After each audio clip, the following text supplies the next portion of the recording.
Oi, turma, do livro No Rumo do Mundo de Regeneração, do Divaldo Franco, pelo espírito Manuel Filomeno de Miranda. No capítulo 10, O Amor Não Cessa, a gente vai dar continuidade hoje à parte 3. A paciente era um espírito nobre em prova redentora, como muitos outros surpreendidos pela pandemia. Esse inestimável recurso de que a divindade se utiliza a fim de chamar a atenção das criaturas em sua pequenez ante a grandeza da criação, tem sido um instrumento de reequilíbrio para facilitar o entendimento das leis soberanas, trabalhando em benefício da evolução do ser.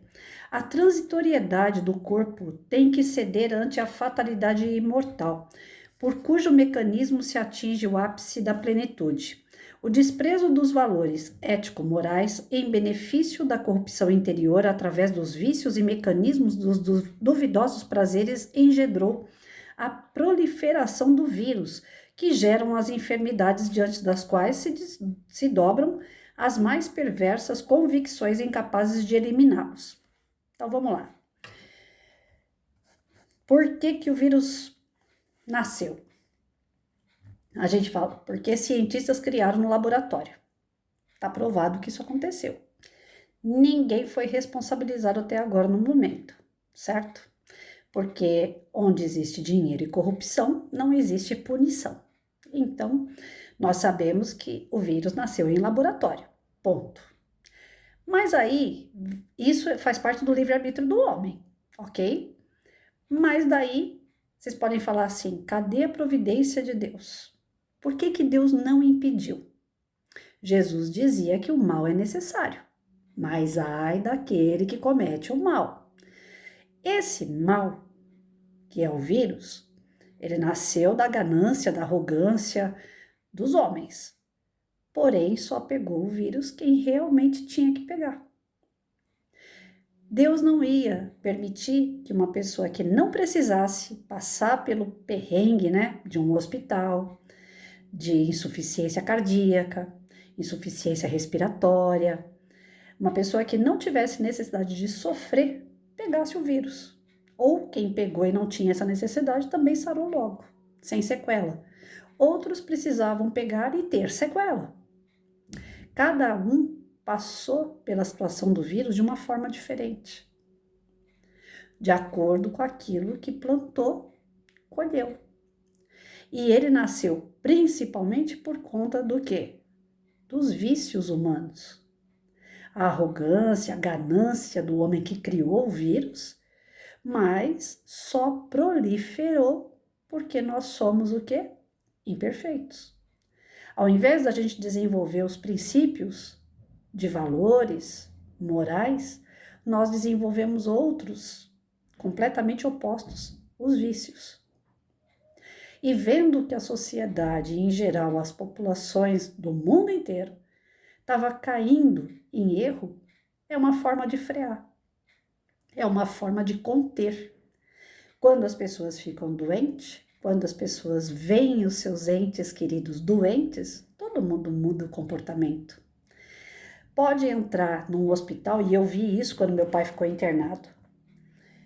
Entrava no quarto dele pessoas e saía, Era rotativo. Meu pai ficou 3 meses internado. E nesses 3 meses eu tive,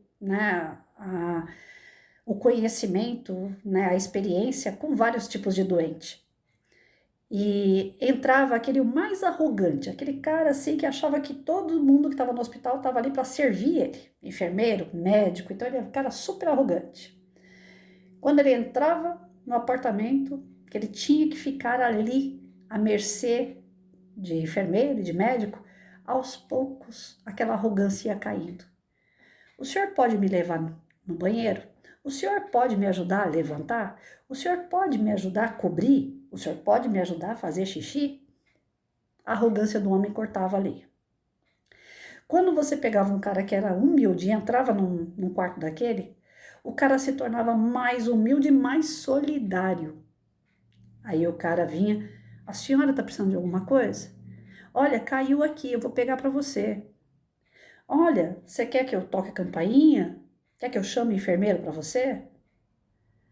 Então é isso, é nessas experiências de dor que o ser humano se transforma.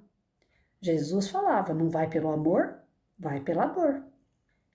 Então, a criação do vírus realmente é desastrosa.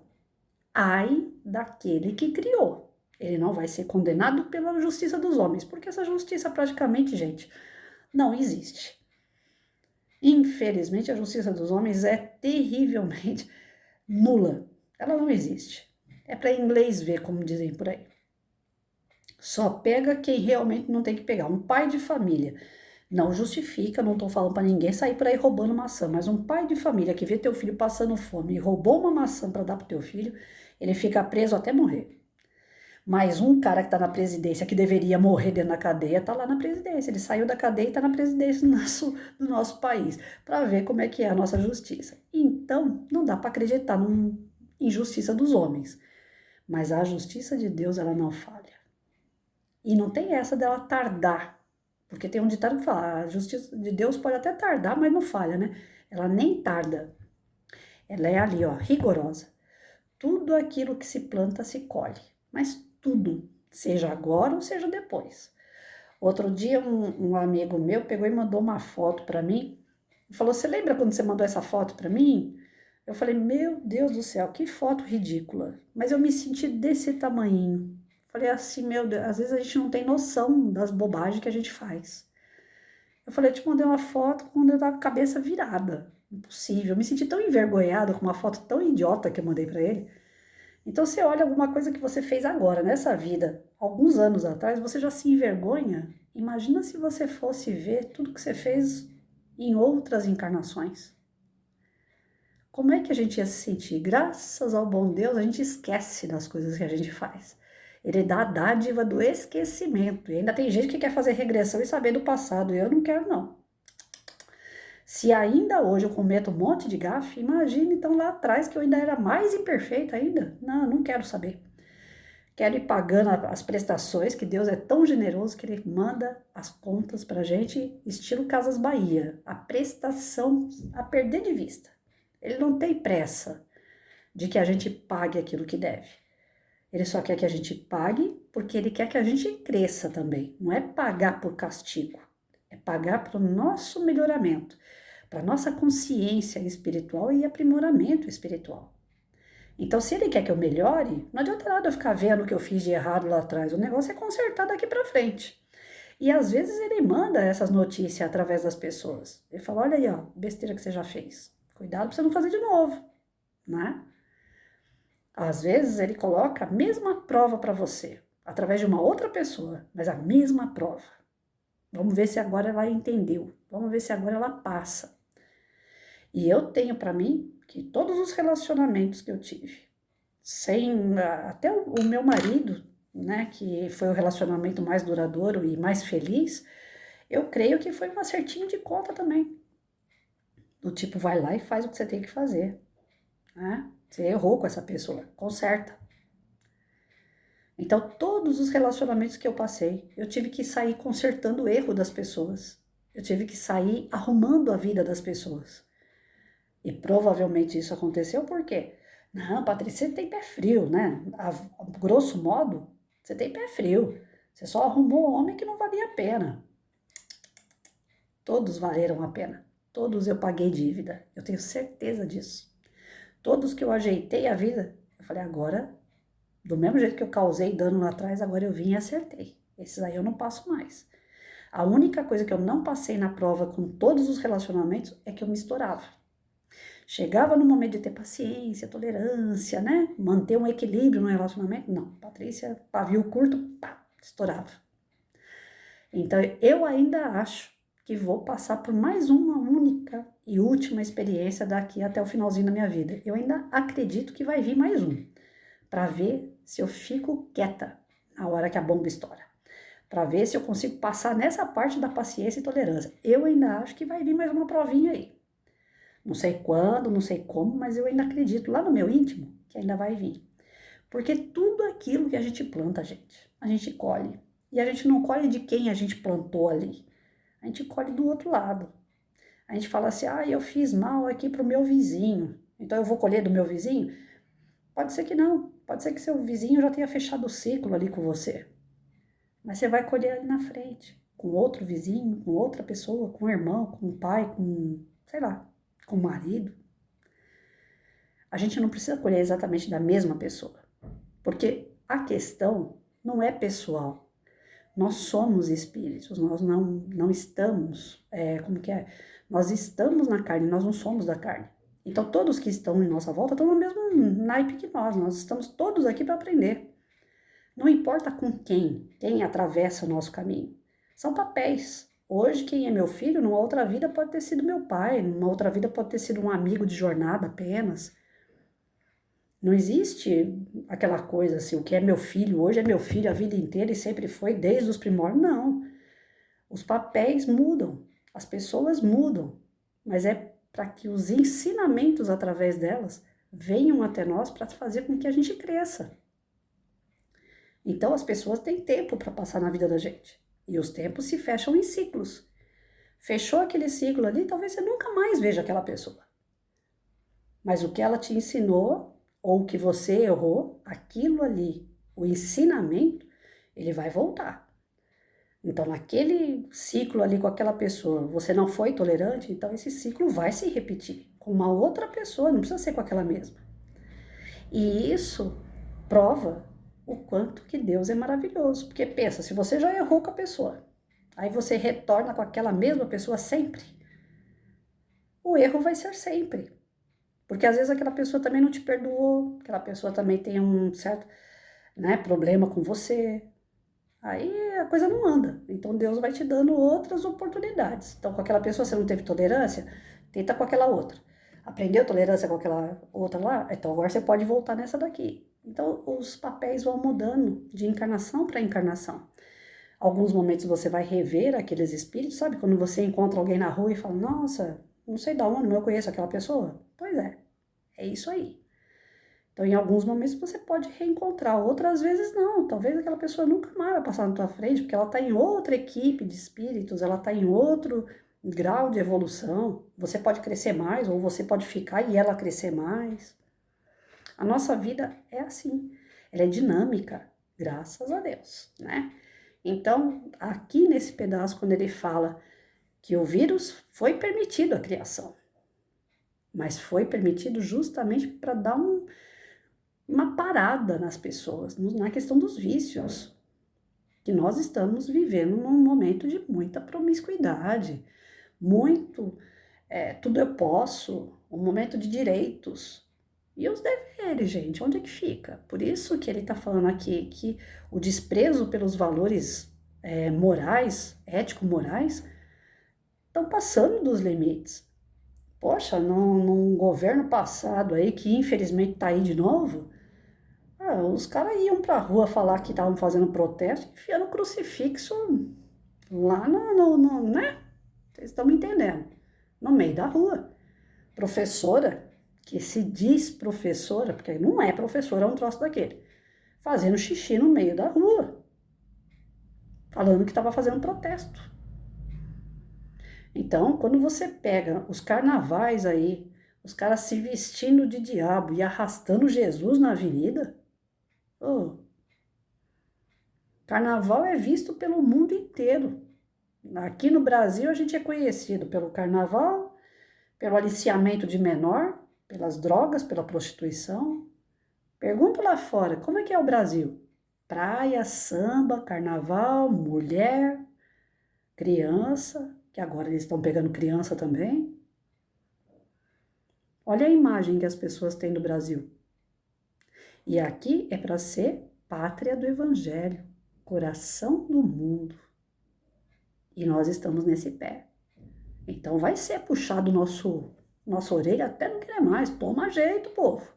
É daqui que tem que sair o Evangelho para o mundo. Mas por quê? Porque é o país que não tem guerra. Pelo menos não tinha, né? Do jeito que a coisa tá indo aí, daqui a pouco eu tô vendo que vai ter. País que não tem guerra, não tem terremoto, não tem tsunami, não tem placas tectônicas rompendo o chão, não tem maremoto, não tem furacão. Ou seja, não tinha, né? porque essas coisas estão começando a chegar. A gente tinha um clima que era rigoroso. A cada 3 meses a gente estava mudando de estação bonitinho. E agora? Nem chegou o verão. Nós estamos torrando. As chuvas que geralmente vinham no finalzinho mesmo do ano, para começo de janeiro, já chegaram. Já estão fazendo um monte de destruição por aqui. E a gente está pagando para ver. Quanto mais coisas acontecem, o homem só sabe falar: nossa, você viu o que aconteceu? Mas não para pensar: por que que aconteceu? Ah, porque fulano fez, porque fulano fez. Eu lembro que teve uma época do presidente Bolsonaro, pegou fogo na Amazônia lá, como sempre pega, porque tem as ONGs, tem o pessoal que corta as madeiras lá, né? E tem os acidentes mesmo, tem a questão do clima. Aí eu lembro que todo mundo caiu matando em cima, né? Os artistas, né? Porque o Bolsonaro é genocida de árvore, porque ele mata, porque ele isso, porque aquilo, porque ele. Jogar a culpa num presidente só que tá pegando fogo na Amazônia. Engraçado, esse ano teve um monte de queimada lá. E eu não ouvi ninguém dizendo do presidente atual. Por quê? A gente quer jogar a culpa em alguém. Mas alguém foi lá e estudou e viu o porquê que pega fogo na Amazônia? Não quem, mas por quê? Aí quando você sabe o porquê, você pode prevenir, né? Que nem uma pessoa que usa droga. Ah, ele usa droga porque a mãe dele é prostituta, porque o pai dele é ladrão. Essa daí jogou a culpa no pai e na mãe. Mas e ele? Por que ele usa droga? Porque é uma pessoa fraca.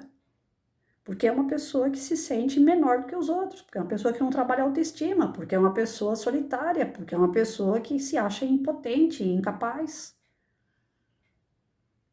Quando você encontra o porquê real, você para de jogar a culpa nos outros, né? Aqui eu podia jogar a culpa no cientista, criou o vírus. Mas por que que o vírus alastrou? Por que pegou numa pessoa e não pegou na outra? Por que numa pessoa que pegou, matou? Por que que na outra que pegou, ficou sequela? Por que que na outra que pegou, foi uma gripe? Não aconteceu nada com aquela pessoa. Tá dando para entender onde eu quero chegar? Se a gente parar para pensar no porquê, a gente para de ficar jogando a culpa no outro. E quando a gente descobre o porquê, aí é aquele momento que a gente se transforma de verdade. E é para isso que o vírus deixou se alastrar. Por isso que Deus permitiu que ele se alastrasse, para que a gente chegasse no amadurecimento espiritual. E essa promiscuidade, droga, bebida, os pensamentos negativos, as influências negativas. Poxa, desde que a gente começou a ler o livro, que a gente não para de falar do quê? De obsessor. O que mais as pessoas estão atraindo são obsessores. Tem muita gente morrendo, se matando. Por que as pessoas se matam? Ah, porque não tem o pai. Ah, porque bebe. Ah, porque tá desempregado. Não, é ela, o problema tá nela. E geralmente o obsessor que vem aqui e fica, ó, faz mesmo. Que são aqueles elos do passado que não querem desgrudar de nós. Algum mal que a gente causou, que aquele ser, aquele espírito, não perdoa. E aí ele fala, vem pro outro lado aqui a gente conversa. Aí onde você tá, não tá dando pra gente se acertar. Então ele quer que você se mate para você chegar junto dele. Ele acha que isso vai acontecer. Que você se matando, você vai ficar no mesmo padrão negativo que ele, aí ele pode se apossar de você. E alguns conseguem, inclusive, tornar aquele ser suicida em escravo mental. Hoje em dia se fala tanto em suicídio, mais do que nunca, inclusive de criança. E por que que o suicídio acontece? Geralmente ele está mal acompanhado. Ninguém comete suicídio sozinho. Tem sempre alguém ali do lado falando assim, vai, faz mesmo. Parem para pensar nisso que eu estou falando, que é muito sério. Se a gente não melhorar isso aqui, os nossos pensamentos, a nossa fala, os nossos ouvidos em coisas boas, os nossos olhos em coisas boas, os nossos sentidos em coisas boas, a influência, ela tá aí para todo mundo. Ninguém aqui é santo. Todos nós temos passado, nós cometemos erros no passado com pessoas que talvez não consigam perdoar. E aí elas vêm encher a cabeça da gente, fazer com que a gente se sinta sozinho, fazer com que a gente se sinta excluído, fazer com que a gente se sinta inútil. E vai dando ideia. E a gente vai se jogando. Então, eu fiz só um pedacinho de leitura e tudo isso de comentário, porque realmente é algo para a gente refletir muito a respeito.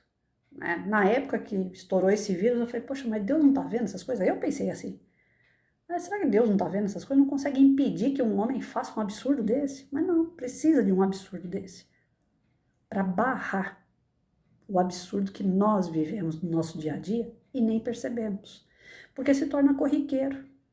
Sabe aquela coisa, você vai no banco, chega lá, tem uma fila imensa, aí o teu amigo é o terceiro da fila.